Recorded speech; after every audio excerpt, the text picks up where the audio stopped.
अस्सलाम वालेकुम, मैं हूं अलीना फारूक शेख। और जनाब, गो के हम लोग 3-4 दिन से गुफ्तगू कर रहे हैं पाकिस्तान डेमोक्रेटिक मूवमेंट के ऊपर, और जो हलचल हुई सरबराही इजलास के बाद और मुलतवी करने का फैसला भी कर दिया गया, जो लॉन्ग मार्च होनी थी 26 मार्च को। लेकिन मामला तभी ख़त्म नहीं हुए हैं जनाब, क्योंकि PDM की जो जमातें हैं, बिलखुसूस जो 3 बड़ी जमातें हैं, वो इस बात पर मुसर हैं कि अपोजिशन की तहरीक जारी है और अपोजिशन कम बैक करेगी हुकूमत के खिलाफ। मौलाना फजलुर रहमान ने अब से कुछ ही देर पहले खिताब किया और उन्होंने कहा कि सियासत सब्र का नाम है, जंग में मोर्चे तब्दील होते रहते हैं, मजीद बेहतर हिकमत अमली के साथ आगे बढ़ेंगे, मायूसी की जरूरत नहीं है, हुकूमत को चैन का सांस लेने नहीं देंगे।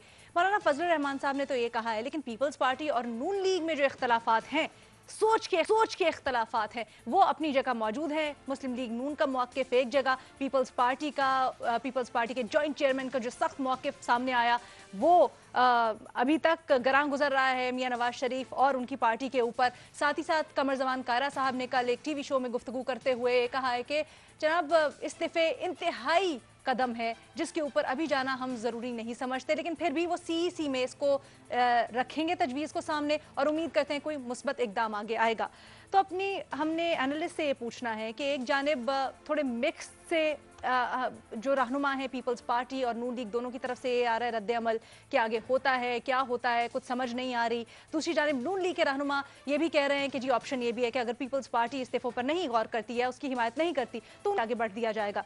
तो क्या पीपल्स पार्टी के बगैर PDM की तहरीक कामयाब हो सकती है, हाँ या नहीं के ऑप्शंस हैं। और सियासी डेवलपमेंट्स जो दीगर अपोजिशन के कैंप में हो रही हैं उसको भी हम डिस्कस करेंगे।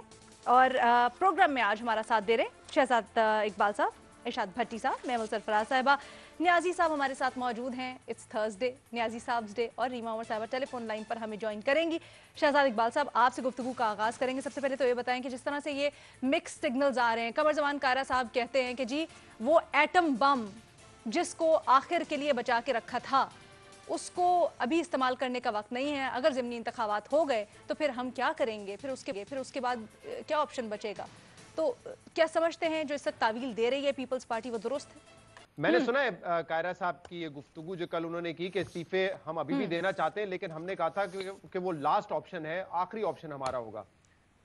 और उन्होंने पूरे एक तफसील से बताया कि उनके पास, एहसन इकबाल के पास या नून लीग के पास कोई रोड मैप नहीं है कि अगर हमने इस्तीफे दे दिए तो उसके बाद क्या होगा।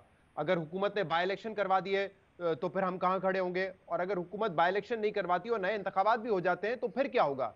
यही इलेक्टोरल सिस्टम है, यही इदारे हैं, सब कुछ वैसा ही है, तो फिर रोड मैप क्या है। ये कायरा साहब की बात थी जो मुझे ज्यादा समझ नहीं आई। मुझे लगता है कि अगर ये इतनी सी बात होती तो आसिफ अली जरदारी साहब बाकायदा नवाज शरीफ को एक एम्बैरेसिंग पोजीशन में क्यों लाते। वो अपनी दलील देते कि यार क्या होगा, रोड मैप बता दे। लेकिन उस मीटिंग में हुआ क्या है, उस मीटिंग में बाकायदा एम्बैरेस किया गया है नवाज शरीफ को कि हम आपको इस्तीफा देंगे, आप आ जाएं यहाँ पर। इसाक डार साहब ने देखें वोट भी नहीं दिया सेनेट का, वो भी आ जाएं तो फिर हम जो है जद्दोजहद मिलकर करेंगे और सबको जेल जाने के लिए तैयार होना चाहिए। जब आप ये इस तरह के तंज और ताने कसते हैं तो इसका मतलब मामला सिर्फ कोई स्ट्रेटजी का नहीं है। इख्तलाफ सिर्फ इस बात पे नहीं है कि अगर इस्तीफे दे दिए तो उस पर क्या होगा। मरियम ने भी जवाब में रिस्पॉन्ड किया कि देखें वो उनको पता था कि जब उनकी अहलिया बीमार थी, उनको छोड़कर आ गए, वो उनके इंतकाल पे नहीं जा सके, उनको पता था उनकी बेटी ने भी जेल में जाना है। तो मेरे ख्याल से बात इससे काफी आगे निकल चुकी है। और कल इंटरेस्टिंगली आप लोगों ने शायद देखा हो मरियम नवाज का जो ट्वीट था। अब मरियम नवाज ने अपने ट्वीट में क्या कहा है, मरियम नवाज ने ये कहा है किसी को रिप्लाई करते हुए, उन्होंने कहा है कि जो सेलेक्टेड है उसको परेशान होना चाहिए because he is a spent force, यानी कि वो फारिग हो चुके हैं और अब उनके सब्स्टिट्यूट को फॉस्टर किया जा रहा है, यानी कि फरोग दिया जा रहा है। तो अब आपको पता है कि पीपल्स पार्टी से ये सवाल तो हो रहे हैं कि क्या कोई डील कर ली है आपने, क्या आप एक ऑल्टरनेट के सूरत में आएंगे। तो अब मरियम नवाज साहब है तो बाकायदा अपने ट्वीट में ये इशारा दे रही हैं कि इमरान खान का वक्त खत्म हो चुका है, he is a spent force, और उनके ऑल्टरनेट को जो है फॉस्टर किया जा रहा है। तो इमरान खान साहब को घबराने की जरूरत है। तो मेरे ख्याल से मामला स्ट्रेटजी का नहीं है। पीपल्स पार्टी पहले दिन से इस्तीफों पर कायल नहीं थी, उनको कायल करने की कोशिश की गई थी और ये कहा गया था कि आप इस हवाले से कोई पब्लिक पॉस्चरिंग ना करें, जब वक्त आएगा तो देख लेंगे। लेकिन having said that, People's Party ने पब्लिकली तो मिसलीड किया है ना। नवाज बिलावल भुट्टो कहते रहे हम इस्तीफा देंगे, जनवरी में हुकूमत गिरा देंगे। तो जनवरी में अगर हुकूमत गिरानी है तो फिर कहां पे आपने जो है अपना एटम बॉम्ब चलाना है।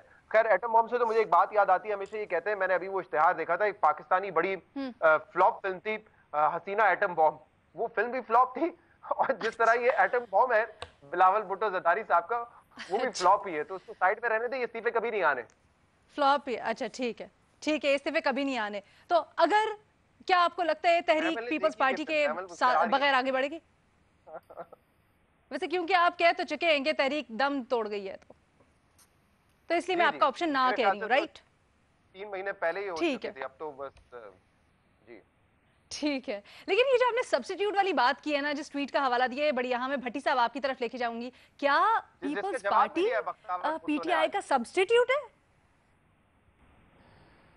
पहली बात तो ये है कि शहजाद साहब से कहना था कि वो हसीना एटम बम फ्लॉप नहीं हुई थी, अपना बजट पूरा कर गई थी, और वो उसने यानी कोई बहुत ज़्यादा प्रॉफिट नहीं कमाया था, मगर बजट पूरा कर गई थी। दूसरी बात यह है कि कोई एम्बेरसमेंट नहीं की डाली जरदारी साहब ने नवाज शरीफ साहब को, किसी बंदे को जो इलाज के लिए बाहर गया हो, जिसको अदालतें भी बुला रही हों, जिसकी इखलाकी, कानूनी और सियासी हैसियत में भी उसे वापस आना हो, और जो वहाँ से बैठ के धमकियाँ लगा रहा हो और बड़के मार रहा हो, उस बंदे को वापस आके लीड करना चाहिए।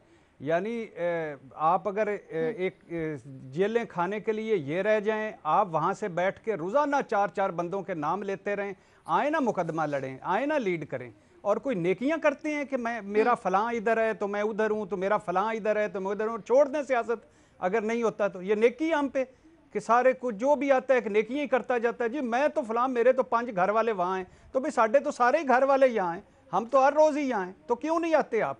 आए ना, इतना बड़ा 72 साल 74 साल आपने हिस्ट्री बदलनी है, बदलें आके, कोई बुरी बात की है? हाँ, और किसी भी पार्टी का ये हक हासिल है कि वो देती है। क्या वो अब गैर जमहूरी हो गए हैं एक लम्हे के लिए? सारे बन गए थे लड़काना में इकट्ठे, कराची में इकट्ठे, गुजरांवाला में इकट्ठे, कोयटा में इकट्ठे, मीटिंग्स, मुलाकातें, हलवे, पुड़ियाँ, चने और कितने इशाइये, जोराने, और एक लम्हे में हो गए। क्योंकि आप नहीं बने, आप नहीं वो ये मुतबा, आप भी तो सब्स्टिट्यूट थे। अच्छा। आप भी तो इसी की पैदावार हैं माहौल की, आप भी तो इन्हीं मार्शलाई गमलों की पैदावार हैं। आप कौन हैं? आपके यहाँ लड़ी आती है नेल्सन मंडेला से आती है। इस्तेमाल की है, हाँ, तो मैं समझूं है। सब सब सब सब हमारा बदकिस्मती ये है कि सब हैं खुदा के लिए। यानी जो दूसरी तरफ जाता है वो जमहूरियत से भी निकल जाता है, वो निजाम से भी निकल जाता है, वो सारों को। मुझे जल्दी से ये बता दें। अब मुझे अच्छा, दूसरी बात आप बयान सुन लीजिए कि आपने कहा हसीना एटम बम बजट पूरा कर गई। हाँ, तो ये पीपल्स पार्टी से आपने इसको मिलाया, मतलब आप कहना चाह रहे हैं जो पीडीएम के साथ मकसद था पीपल्स पार्टी का, उसने पूरा कर लिया? भाई मैं सिर्फ बात एक नहीं, कोई बात, मकसद पूरा दोनों ने किया है। ये हमेशा ऐसे कहते हैं। बेनजीर भुट्टो साहबा ने मिसाके जमहूरियत करके नवाज शरीफ साहब के कंधे पे रख के कर लिया, नवाज शरीफ साहब ने बेनजीर भुट्टो की कंधे पे रख कर मिसाके जमहूरियत कर लिया। दोनों डीलें करते आ रहे हैं, दोनों इसी चक्कर में हैं। नून लीग ने क्या कहा है? नून लीग ने कहा है इस्तीफे ना आए, राहें जुदा। मौलाना साहब ने कहा चंद दिनों की मोहलत दी है। ये जमहूरी रवैये हैं। वो अब्दुल गफूर हैदरी साहब का बयान पहले तो इस पे करें ना। यानी वो कहते हैं मुझे या मेरे किसी बंदे को कोई एजेंसी का फोन नहीं आया, पीडीएम अपने गिरेबान में जाके और नून लीग पीपल्स पार्टी बताए मेरे 7 वोट कहां गए हैं। जो गिलानी साहब और सजरानी में मुस्तरद हुए थे, वो किधर है? वाज़े ऑप्शन है जी, इसमें वाज़े ऑप्शन वाला कौन सा ऑप्शन? सारे एक दूसरे एम्बेरस हो गए हैं साहब, एम्बेरस हो गए। मैं माफी मांगता हूं जी साहब, एम्बेरस में हो गए, आ जाए वापस आ जाए। अच्छा ठीक है जी भट्टी साहब, आपकी माफी हमने पहुंचा दी, लेकिन अगला सवाल लेके चलेंगे महमल की तरफ। महमल, भट्टी साहब ने अभी सेनेट की बात की, तो अपोजिशन लीडर के मामले पर पीपल्स पार्टी और मुस्लिम लीग नून अब सामने आ गई है। ये क्या मामला है? एक तो अंडरस्टैंडिंग हुई थी ना चेयरमैन सेनेट के मामले पर कि नून लीग का अपोजिशन लीडर होगा, फिर अब क्या हुआ? देखिए बिल्कुल ना, ये तो 8 मार्च को पीडीएम ने मीडिया को भी ये बात जो थी वो इतला दी थी कि उन्होंने डिसाइड किया है कि चेयरमैन सेनेट पीपल्स पार्टी से होंगे यानी गिलानी साहब, डिप्टी चेयरमैन सेनेट के कैंडिडेट गफूर हैदरी साहब होंगे JUIF से, और लीडर ऑफ अपोजिशन जो है वो नून लीग के होंगे। तो अब जो ये बात करना कि उनको, खैर अभी तो नून लीग तो ये कहती है कि हमसे डायरेक्टली ये बात नहीं की गई कि leader of opposition People's Party को दिया जाए, लेकिन मीडिया के अंदर जो रिपोर्ट्स आई हैं, आज भी अखबारों में भी आई हैं, वैसे भी कल परसों से बात ये चल रही है कि जी आजम तारड़ साहब के नाम के ऊपर पीपल्स पार्टी को रिजर्वेशन है, और वो रिजर्वेशन इस वजह से कि वो 2 पुलिस ऑफिसर जो नेग्लिजेंस की वजह से मोहतरमा के केस के अंदर उनको डाला गया था, तो आजम साहब जो है वो उनके वकील हैं। तो ये तो मेरे ख्याल में रीजन बनता नहीं, क्योंकि एक तो वो 2 पुलिस ऑफिसर्स जो थे उनका डायरेक्टली या इनडायरेक्टली भी उसके मर्डर से बिल्कुल भी कोई ताल्लुक नहीं था, और वैसे भी वो एक वकील है। तो अगर इस चीज के ऊपर करना है तो फिर तो ये बिल्कुल जो काफ लीग के साथ भी तो कोलिशन बनाई थी पाकिस्तान पीपल्स पार्टी ने अपने दौरे हुकूमत में, तो फिर इस तरह की बात मेरे ख्याल में ये रिजर्वेशन कोई खास जायज नहीं है। दूसरी चीज ये लीना कि हमने ये चीज जो है ये अगर ये हुआ वाकई कि एक्चुअली पीपल्स पार्टी जो है वो इस मनसब के लिए अपना कैंडिडेट को आगे कर देती है, तो ये फिर बड़ा अनफॉर्चुनेट होगा। तो और हमने देखा है कि इससे पहले भी पीपल्स पार्टी ने देखिए 2018 के सेनेट के इलेक्शन में क्या किया, बलूचिस्तान असेंबली में क्या किया, उसके बाद माजरत कर चुके हैं उनके लोग जो हैं पीपल्स पार्टी के इन चीजों के ऊपर ऑन एयर, बल्कि एक शहजाद के प्रोग्राम के अंदर भी। तो ये पीपल्स पार्टी की जो परसेप्शन बन गई है ना कि वो चीजों को मैनूवर करते हैं, पैलेस इंट्रीग्स का हिस्सा होते हैं, मेरे ख्याल में ये पीपल्स पार्टी के अपने उनकी लीडरशिप के लिए ये कोई अच्छी लेगेसी नहीं है, या ये कोई अच्छी वो रिवायत नहीं है, क्योंकि अपनी एक फेडरल हैसियत जो है वो बहाल करना पीपल्स पार्टी के लिए ऐसी अगर वो चीजें करते रहे तो वो उनके लिए बहुत एक मुश्किल होगी। अच्छा, अब आ जाए आप इस्तीफों की बात के ऊपर। अच्छा, इस्तीफों की जो चीज है वो तो वैसे पीपल्स पार्टी की शमूलियत के बगैर मेरे ख्याल में पीडीएम जो है वो शायद ये इस्तीफों वाली चीज तो शायद कोई मान ही ना उसके लिए रखे, यानी अगर वो वैसे तो शायद वो करेंगे नहीं, और सबको पीपल्स पार्टी का इस्तीफों के ऊपर पहले दिन से बिल्कुल पता था कि उनका क्या है। लेकिन एक चीज जो शहजाद ने की वो बिल्कुल सही है कि जो उस दिन हुआ पीडीएम में, सिर्फ इसके अंदर लीना थोड़ा सा टाइम लूंगी कि 2 चीजें हैं। पहली चीज ये है कि पीडीएम चाहती क्या वो चाहती है कि इस्तीफों के थ्रू या लॉन्ग मार्च के थ्रू या धरने के थ्रू वो ये हुकूमत गिराए। अगर उनकी ये वो समझते हैं कि ये उनकी कामयाबी है, तो एक तो वो इसमें कामयाब भी नहीं होंगे, दूसरा ये कि ये गलत चीज है, ये होनी ही नहीं चाहिए, जमहूरियत उनसे नहीं जानी चाहिए। असल जो चीज जिस चीज से उनको कामयाबी मिल सकती है वो है डेमोक्रेटिक नॉर्म्स और वैल्यूज की रेस्टोरेशन के लिए। वो खान साहब की तब्दीली से या इस हुकूमत के जाने से कुछ नहीं होगा, इससे बढ़कर वो काम करे, लार्जर कंसेंसस बनाए, इलेक्टोरल रिफॉर्म पे, जुडिशियल रिफॉर्म पे, पेमरा के इंडिपेंडेंस पे, अकाउंटेबिलिटी रिफॉर्म पे और बहुत सारी चीजों के ऊपर। तो ये जो चीज अगर ये सब वो करने में कामयाब होगा तो ये फिर पीडीएम की तहरीक की कामयाबी होगी। अगर वो इस्तीफों और खाली इन चीजों के ऊपर है तो मेरे ख्याल में ये चीज उनको भूल जानी चाहिए, क्योंकि वैसे भी हमने देखा है कि ऐसी चीजें जो है वो कामयाब नहीं होती जब तक कि आपके पीछे कुछ लोग ना हो, और वो जो है वो तो वैसे भी फिर आप तो जमहूरियत की नफी कर रहे हैं ना, फिर आपके अपने नाम की नफी कर रहे हैं। ठीक है, तो आप पीपल्स पार्टी के मौकिफ में वजन डालती हैं और आप हाँ के ऑप्शन ले रही हैं। अगर इस तरह की तहरीक कोई भी तो आपको उसका पर्पस नहीं नजर आता, लेकिन एक बुनियादी जंग भी है, एक बुनियाद। हाँ सॉरी, मेरे ख्याल में देखिए लीना, इस्तीफों के ऊपर पीपल्स पार्टी का मौका दुरुस्त होगा, लेकिन ये कि उन्हें ये बात समझानी चाहिए थी, बजाय इसके कि उन्होंने जिसका अपने एलएस को एम्बैरस किया उस दिन पीडीएम की मीटिंग के अंदर, मेरे ख्याल में वो बहुत एक अनफॉर्चुनेट चीज थी, वो ऐसे होना नहीं चाहिए था, वो होना नहीं चाहिए था जिस तरह से एम्बैरस किया गया। वैसे वजह क्या लगती है आपको ये इंतहाई स्टांस अपनाने की? खबरें होती है ना आपके पास अंदर की। देखिए अलीना, इसके अंदर सिंपल सी बात है कि अगर वजह तो जो है आप तो यही कह रहे हैं कि जी उनको तारत के ऊपर और बहुत सारी चीजों के ऊपर रिजर्वेशन थी, तो ये कोई वजह नहीं। मैं इसकी सिंपल वजह बताऊं कि वो डिस्क्रेडिट करना चाह रहे थे, वो लीग को भी इस चीज के अंदर डिस्क्रेडिट करना चाह रहे थे। वो इस तरीके से प्रेशर उनको शायद इस चीज का जरूर उनको होगा कि 2-3 दिन से ये बात चल रही थी कि इस्तीफों के ऊपर नून लीग और मौलाना साथ हैं, लेकिन पीपल्स पार्टी मान नहीं रही। वो इस परसेप्शन को भी कायल करना चाह रहे थे और साथ उन्होंने एम्बैरस किया, जो कि एक्चुअली इस तहरीक के लिए सही नहीं है। ठीक है जी, ठीक है जी, एक छोटी सी ब्रेक लेनी है मुझे यहाँ पर, एक छोटी सी ब्रेक लेनी। फिजुल्लाह नियाजी साहब और रीमा उमर साहिबा का इसके ऊपर स्टांस जानेंगे, और ये जो बुनियादी सा मौक़िफ़ है कि जी हमने सिस्टम की बेहतरी करनी है, पीपल्स पार्टी नून लीग इसके ऊपर एक पेज में है, लेकिन इख्तलाफ कहाँ पर है, एक ब्रेक के बाद जानिए।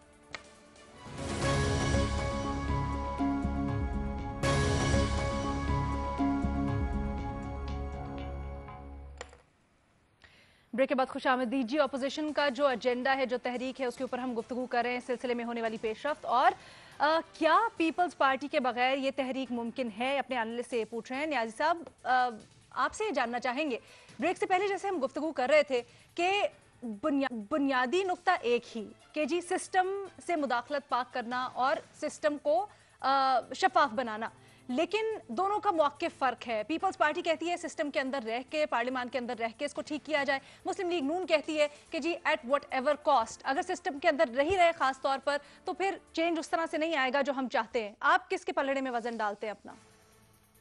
देखिए जी, पलड़े शलड़े को तो मुझे नहीं पता कि किसके क्या पल्ले होते हैं। अच्छा। मुझे ये पता है कि पाकिस्तान के अंदर आईने पाकिस्तान है, 73 का कॉन्स्टिट्यूशन है, उसमें 281 जो है शक्के हैं, आर्टिकल्स हैं, और आया उस आइन की तरफ कोई देखेगा या नहीं देखेगा।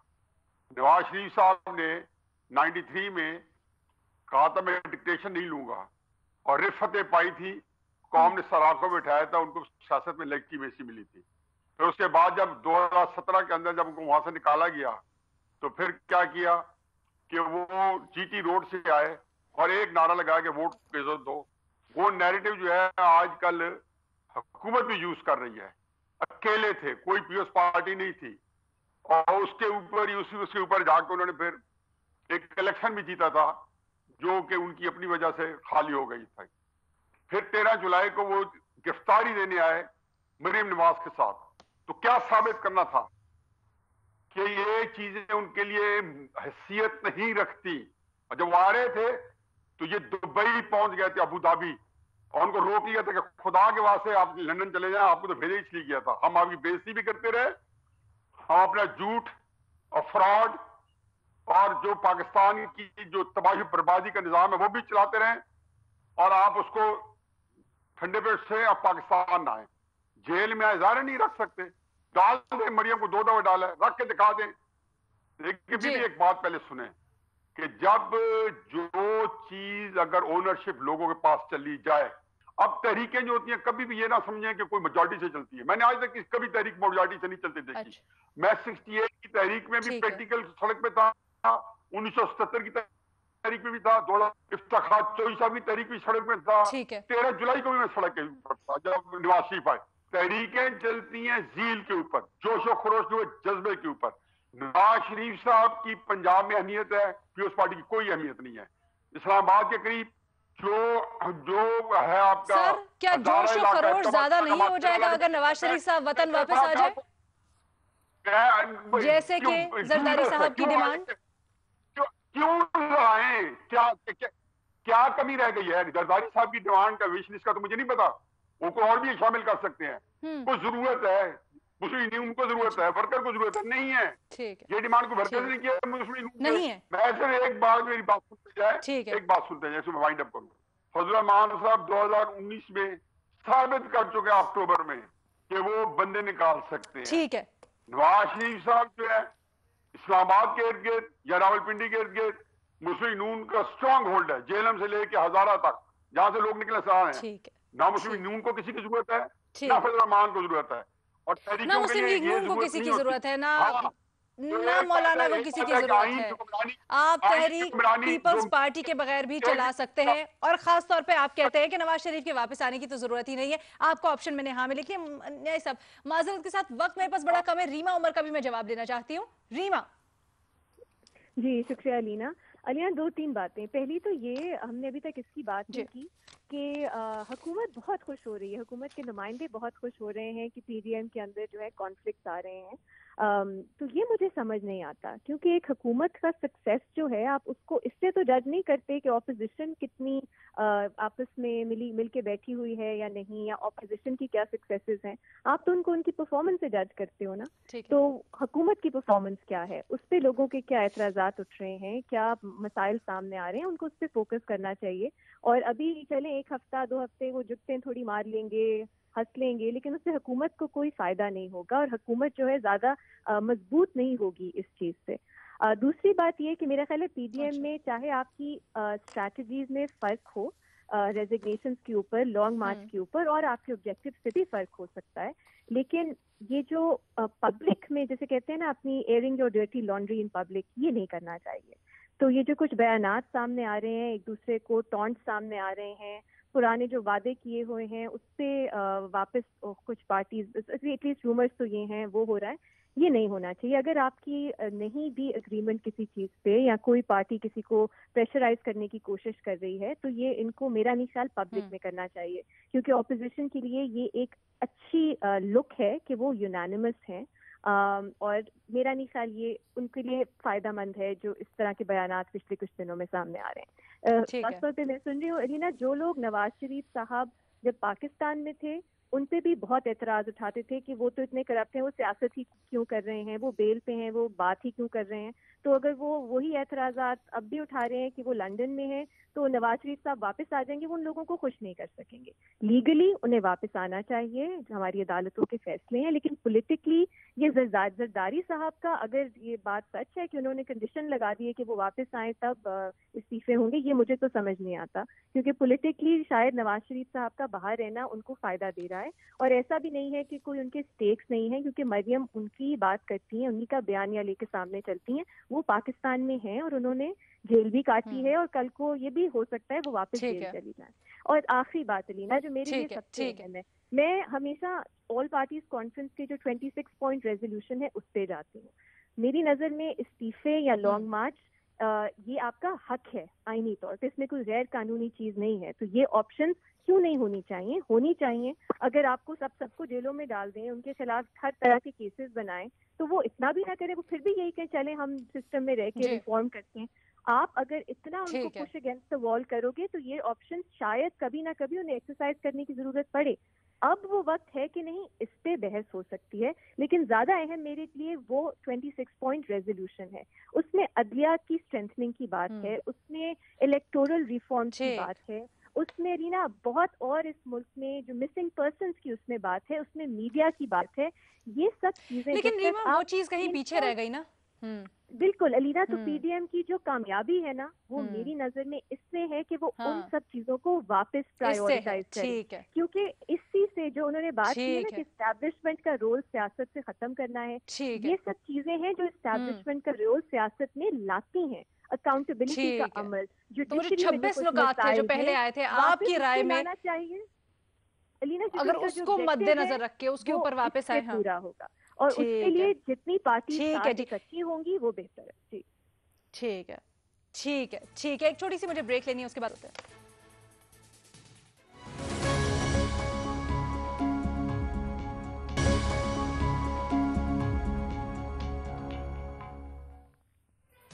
जनाब, अपोजिशन तहरीक और उसके बाद बनने वाली सूरत हाल को हम डिस्कस करें। भट्टी साहब, ब्रेक पर जाने से पहले जिस तरह गुफ्तगू हो रही थी नवाज शरीफ की वापसी से मुतल्लिक, न्याजी साहब समझते हैं कि अभी आना नवाज शरीफ का वापस ज़रूरी नहीं है। फिर ये राय भी सामने आई कि नवाज शरीफ का बाहर रहना शायद उनको पॉलिटिकली फ़ायदा दे रहा है। आप इसको कैसे देखते हैं? देखिए, ज़ाती तौर पर बिल्कुल उनको फ़ायदा दे रहा है। वो एवन फील्ड में रह रहे हैं, मज़े कर रहे हैं। 1.5 साल में ना वो एक दिन अस्पताल दाखिल हुए हैं, ना इलाज शुरू करवाया है। वो इखलाकी तौर पर, सियासी तौर पर, कानूनी तौर पर अपनी ग्राउंड्स खो चुके हैं। और इधर उन्होंने एक स्टंट आगे चलाया हुआ है, वोट को इज़्ज़त दो, जिसके सबसे बड़े वो खुद हैं। ये वोट को इज़्ज़त दी थी उन्होंने एक असम्बली में, वो चंद साल 1.5 साल पहले, वो भी सबको पता है। खामोश भी हो गए थे, वो भी सबको पता है। ये सारे सब के सब डील ढील के चक्कर में, सब के सब अपने अपने मफादात के चक्कर में, कोई ये जमहूरियत की जंग नहीं, कोई सिविलियन बालादस्ती की जंग नहीं, कोई वोट को इज़्ज़त दो की जंग नहीं। और वो फलां उनके घर वाला जो है वो इधर रह कर बड़े अलम बर्दारियाँ कर रहा है और दूसरा चल रहा है, तीसरा चल रहा है। सिंपल सी बात है, आप आएँ, लीड करें और जाने कुर्बान होती हैं, जाने दें, और ताकि ये आगे बढ़ें। आगे आगे आप हों, आपके साथ हसन हुसैन हो, आपके बच्चे हों, हम भी अपने बच्चों समेत फिर निकलें इसके आइन के लिए, जमहूरियत के लिए, कानून के लिए। आपके बच्चे भी वहाँ महफूज हैं, गैर मुल्की हैं, महफूज हैं, और वो भी हैं। एक बेटी जिनको जाने नहीं दिया गया था, इन वक्त पे वो जाने से रह गई थी, अब वो हुर्रियत पसंद हैं, उधर से वो हुर्रियत पसंद हैं। चलते रहो। महमल के पास लेके जाना चाहती हूँ मैं। ठीक है, ठीक है महमल, आपकी तरफ ये पॉइंट लेके आऊंगी कि आपको लगता है कि जरदारी साहब ने जो मुतालबा किया नवाज शरीफ साहब से, उसकी जरूरत नहीं थी, वो नाजायज था? देखिए अलीना, बात ये कि जो मैं पहले भी बात कर रही थी कि ये एम्बैरस किया गया। अगर ऐसी ही कोई बात थी, पहली चीज है पीपल्स पार्टी को ये कह देना चाहिए था। कोई पीडीएम की छोटी मीटिंग होती है, वैसे मरियम साहिबा, बिलावल भुट्टो साहब आपस में बात भी कर सकते कि देखिए इनको इस्तीफों पे मशरूत ना करिए। अगर आपने ये चीज की तो हमारे लिए भी वो ठीक नहीं होगा, पीडीएम के लिए भी एम्बैरसिंग होगा। तो पहले इस मामले को तय करते थे। जिस तरीके से उस दिन ये बात की गई उस मीटिंग के अंदर, फिर जिस तरीके से ये मीडिया को लीक की गई, फिर उसके बाद आपने देख ही लिया कि जिस तरह प्रेस कॉन्फ्रेंस हुई और वो सारी चीजें, ये कहना ही नहीं चाहिए था। इस चीज को मशरूत करना कि आप वापस आए। देखिए क्या भट्टी साहब, छुपा लेनी चाहिए। जरदारी साहब को इखलाकी तौर पे बात नहीं करनी चाहिए कि मैं इधर हूँ, मेरा बेटा इलादा, आप भी आ जाएं। तो उनकी भी भट्टी साहब एम्बेरसमेंट, चौथी मरतबा आपने लफ्ज एम्बेरसमेंट अभी इस्तेमाल किया। एम्बेरसमेंट क्या होता है कि आप आए, तशरीफ लाएं, हम इस्तीफे आपको देते हैं, ये एम्बेरसमेंट है? embarrassing चीज़ ये बिल्कुल ये होती है। ये शहजाद ने भी बात की थी नहीं कि नहीं, आप शहजाद अपने ने allies- नहीं, एक सिंपल सी इखलाकी, कानूनी, सियासी नहीं, तौर नहीं, पर भट्टी साहब, एक सेकंड। किसी का ये पीडीएम रीमा के ने- इजलास में ये कहना कि आप तशरीफ लाएं, हम इस्तीफे आपको देते हैं, ये कोई एम्बेरसमेंट है? भट्टी साहब बात सुन ले। ये अभी रीमा ने भी बात की कि नहीं, मियां साहब मैं की- सारों के राय, कह रहे मैं उनके नहीं, ना भाई रीमा ना जेल शहजाद, में मैं सिर्फ आपसे उनकी- पूछना भट्टी चाहता साहब हूँ बात कि सुन कौन लें, सी भट्टी एम्बेरसमेंट साहब- है, कहाँ की एम्बेरसमेंट है? यानी आप मैं आए, बता रही हूँ। तशरीफ भट्टी साहब, लाएं, एक आप मिनट, सबसे महमल को बड़े अपनी बात अलमबरदार करने हैं, दें। 74 साल आए।